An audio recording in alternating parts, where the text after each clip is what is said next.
ಎಲ್ರಿಗೂ ನಮಸ್ಕಾರ. ಇವತ್ತು ನೀವು ತುಂಬಾ ಬ್ಯುಸಿಯಾಗಿರೋರಾದರೆ ಅಥವಾ ಕೆಲಸಕ್ಕೆ ಹೋಗೋರಾಗಿದ್ದರೆ ಈ ಥರ ಒಂದು ಗೋರಿಕಾಯಿ ಬಾತ್ ಅಂತ ಮಾಡ್ತಾಯಿದ್ದೀನಿ. ತುಂಬಾ ರುಚಿಯಾಗಿರುತ್ತೆ. ಇದಕ್ಕೇನು ಈರುಳ್ಳಿ ಬೇಡ. ನಿಮಗೆ ಗೋರಿಕಾಯಿ ಬೇಡ ಅಂತ ಅನ್ಸಿದ್ರೆ ಹುರುಳಿಕಾಯಿ, ಬಟಾಣಿ, ಬದನೆಕಾಯಿ ಯಾವುದೇ ಬೇರೆ ತರಕಾರಿ ಹಾಕ್ಕೊಂಡು ಮಾಡ್ಕೋಬೋದು. ತುಂಬಾ ರುಚಿಯಾಗಿರೋ ಅಂಥ ಒಂದು ಬಾತ್ ಹೇಗೆ ಮಾಡೋದು ಅಂತ ನೋಡೋಣ. ನಾನಿಲ್ಲಿ ಸುಮಾರು ಒಂದು 1/4 kg ಜಾಸ್ತಿ ಇದೆ ಗೋರಿಕಾಯಿನ ಚೆನ್ನಾಗಿ ತೊಳೆದು ಇಟ್ಕೊಂಡಿದ್ದೀನಿ. ಆದಷ್ಟು ಎಳೆದಾಗಿರೋದು ತೊಗೊಂಡಾಗ ತುಂಬಾ ಚೆನ್ನಾಗಿರುತ್ತೆ, ಸಿಹಿಯಾಗಿರುತ್ತೆ. ಬಲ್ತ್ಬಿಟ್ಟಿದ್ರೆ ಒಂಥರ ಕಹಿ ಬರುತ್ತೆ, ಜೊತೆಗೆ ನಾರು ಕೂಡ ಬರ್ತಾ ಇರುತ್ತೆ, ಚೆನ್ನಾಗಿರಲ್ಲ. 1 ಇಂಚಿನಷ್ಟು ಉದ್ದಕ್ಕೆ ಇದನ್ನು ಹೆಚ್ಕೋತಾ ಇದ್ದೀನಿ. ನಿಮಗೆ ಯಾವ ರೀತಿ ಬೇಕೋ ಆ ಥರ ಹೆಚ್ಕೋಬೋದು. ಈಗ ಎಲ್ಲವನ್ನು ಹೆಚ್ಕೊಂಡು ರೆಡಿ ಮಾಡಿ ಇಟ್ಕೊಂಡು ಮುಂದಿನ ಕೆಲಸನ ಮಾಡ್ಕೊಳ್ಳೋಣ. ಒಂದು ಮಿಕ್ಸಿ ಜಾರ್ಗೆ 1 ಕಪ್ನಷ್ಟು ಕಾಯಿ ತುರಿ, ಅರ್ಧ ಸ್ಪೂನ್ನಷ್ಟು ಕಾಳು ಮೆಣಸನ್ನು ಹಾಕ್ಕೋತಾ ಇದ್ದೀನಿ. 1.5 ಸ್ಪೂನಷ್ಟು ನಾರ್ಮಲ್ಲು ತಿಂಡಿ ತಿನ್ನೋ ಸ್ಪೂನಲ್ಲಿ ನೀವು ತೊಗೊಂಡ್ರೆ ಸಾಕಾಗುತ್ತೆ. 1.5 ಸ್ಪೂನಷ್ಟು ಜೀರಿಗೆ, ಇದ್ರ ಜೊತೆಗೆ ಸ್ವಲ್ಪ ಇಂಗನ್ನು ಹಾಕ್ಕೋತಾ ಇದ್ದೀನಿ. ಇದಕ್ಕೆ ಸ್ವಲ್ಪ ಅರಿಶಿನ, ಒಂದು 6 ಬ್ಯಾಡಗಿ ಮೆಣಸಿನ್ಕಾಯಿ ಹಾಕ್ಕೊಂಡಿದ್ದೀನಿ, ಗುಂಟೂರು ಹಾಕಿಲ್ಲ.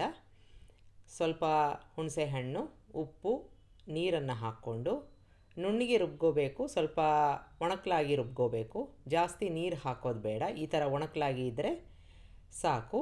ತುಂಬ ನೀರು ಹಾಕಿದ್ರೆ ತುಂಬ ಹೊತ್ತು ಹುರ್ಕೋಬೇಕಾಗತ್ತೆ.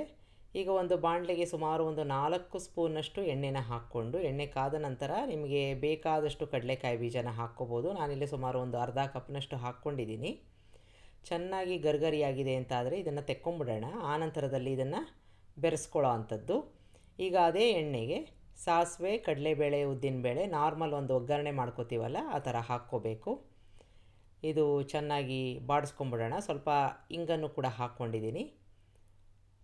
ಸ್ವಲ್ಪ ಕಲರ್ ಬಂದಿದೆ ಅಂತ ಆದರೆ ಇದಕ್ಕೆ ಒಣಮೆಣಸಿನಕಾಯಿ, ಕರಿಬೇವಿನ ಸೊಪ್ಪು, ಸ್ವಲ್ಪ ಅರಿಶಿನ ಹಾಕ್ಕೋತಾ ಇದ್ದೀನಿ.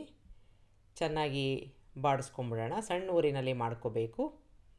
ಈಗ ಈ ಒಗ್ಗರಣೆಗೆ ನಾವು ಹೆಚ್ಚಿಟ್ಕೊಂಡಿರೋ ಗೋರಿಕಾಯಿನ ಹಾಕ್ಕೊಂಡು ಸುಮಾರು ಒಂದು 2 ನಿಮಿಷ ಎಣ್ಣೆಯಲ್ಲಿ ಬಾಡಿಸ್ಕೋಬೇಕಾಗತ್ತೆ. ಚೆನ್ನಾಗಿ ಬಿಸಿ ಹತ್ತಬೇಕು. ಈಗ ಬಾಡಿಸ್ಕೊಂಡಿದ್ದಾಗಿದೆ ಅಂತಾದರೆ ಸುಮಾರು ಒಂದು 2 ನಿಮಿಷ ಮುಚ್ಚಿ ಬೇಯೋಕ್ಕೆ ಬಿಡೋಣ. ನೋಡಿ, ಈ ರೀತಿಯಾಗಿ ಶೈನಿಂಗ್ ಆಗಿ ಬರುತ್ತೆ. ಇದಕ್ಕೆ ನೀರು ಹಾಕೋದು ಬೇಡ, ಹಾಗೆಯೇ ನಾನು ಎಣ್ಣೆಯಲ್ಲಿ ಬೇಯಿಸ್ಕೋತಾ ಇದ್ದೀನಿ. ಈಗ ಸುಮಾರು ಒಂದು 3-4 ನಿಮಿಷ ಆಗಿದೆ. ಆದಷ್ಟು ಕಡಿಮೆ ಊರಿನಲ್ಲಿ ಇದನ್ನು ಬೇಯಿಸ್ಕೊಳ್ಳೋಣ. ಒಂದು ಸಲ ಚೆಕ್ ಮಾಡಿ ನೋಡ್ಕೊಂಬಿಡೋಣ. ಬೆಂದಿದೆ, ಬಹುಪಾಲು ಬೆಂದಿದೆ. ಇಷ್ಟು ಬೆಂದರೆ ಸಾಕು, ನೀರು ಹಾಕೋ ಅವಶ್ಯಕತೆ ಇಲ್ಲ. ನಾವು ರುಬ್ಕೊಂಡಿರೋ ಒಂದು ಮಸಾಲೆನ ಹಾಕ್ಕೋತಾ ಇದ್ದೀನಿ. ಈಗ ಅದನ್ನು ಸಹ ಎಣ್ಣೆಯಲ್ಲಿ ಮಿಕ್ಸ್ ಮಾಡ್ಕೋಬೇಕು. ಉದುರುದುರಾಗಿ ಆಗಬೇಕು. ಹಾಗಾಗಿ ಇದನ್ನು ಮಿಕ್ಸ್ ಮಾಡಿಕೊಂಡು ಇದಕ್ಕೆ ರುಚಿಗೆ ತಕ್ಕಷ್ಟು ಉಪ್ಪನ್ನು ಹಾಕ್ಕೊಂಡು 1 ಸ್ಪೂನಷ್ಟು ಅಥವಾ 2 ಸ್ಪೂನಷ್ಟು ಬೆಲ್ಲನ ಹಾಕ್ಕೋತಾ ಇದ್ದೀನಿ. ಹುಣಸೆ ಹಣ್ಣು ಹಾಕಿದ್ವಲ್ಲ, ಬೆಲ್ಲ ಹಾಕ್ಕೊಂಡಾಗ ಬ್ಯಾಲೆನ್ಸ್ಡ್ ಆಗಿ ಬರುತ್ತೆ, ತುಂಬ ರುಚಿಯಾಗಿ ಕೂಡ ಇರುತ್ತೆ.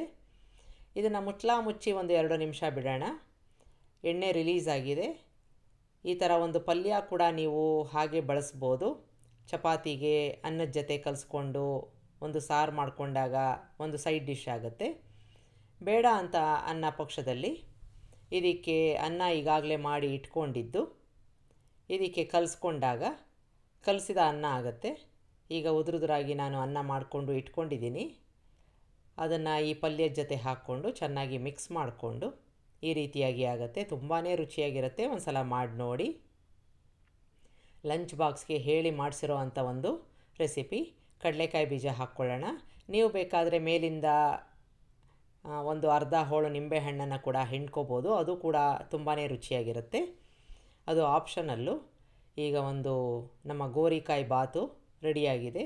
ಇದನ್ನು ನೀವು ಹಪ್ಪಳದ ಜೊತೆ ಒಂದು ರಾಯ್ತ ಮಾಡಿಕೊಂಡು ಲಂಚ್ ಬಾಕ್ಸ್ಗೆ, ಬೆಳಗಿನ ತಿಂಡಿಗೆ ಯಾವಾಗ ಬೇಕಾದರೂ ದಿಢೀರಂತ ಮಾಡ್ಕೋಬೋದು. ಒಂದು ಸಲ ಮಾಡಿ ನೋಡಿ. ನಿಮಗೆ ರೆಸಿಪಿ ಇಷ್ಟ ಆದಲ್ಲಿ ಲೈಕ್ ಮಾಡಿ, ಶೇರ್ ಮಾಡಿ, ಕಮೆಂಟ್ ಮಾಡಿ, ನನ್ನ ಚಾನಲ್ಗೆ ಸಬ್ಸ್ಕ್ರೈಬ್ ಮಾಡಿ. ಮುಂಚಿತವಾಗಿ ಪಲ್ಯನ ರೆಡಿ ಮಾಡಿಕೊಂಡು ನೀವು ಯಾವಾಗ ಬೇಕಾದರೂ ಅನ್ನಕ್ಕೆ ಕೂಡ ಕಲಿಸ್ಕೋಬೋದು. ಈರುಳ್ಳಿ ಅವಶ್ಯಕತೆ ಇಲ್ಲ. ಒಂದು ಸಲ ಮಾಡಿ ನೋಡಿ. ನಿಮಗೆ ರೆಸಿಪಿ ಇಷ್ಟ ಆದಲ್ಲಿ ಲೈಕ್ ಮಾಡಿ. ನಮಸ್ಕಾರ.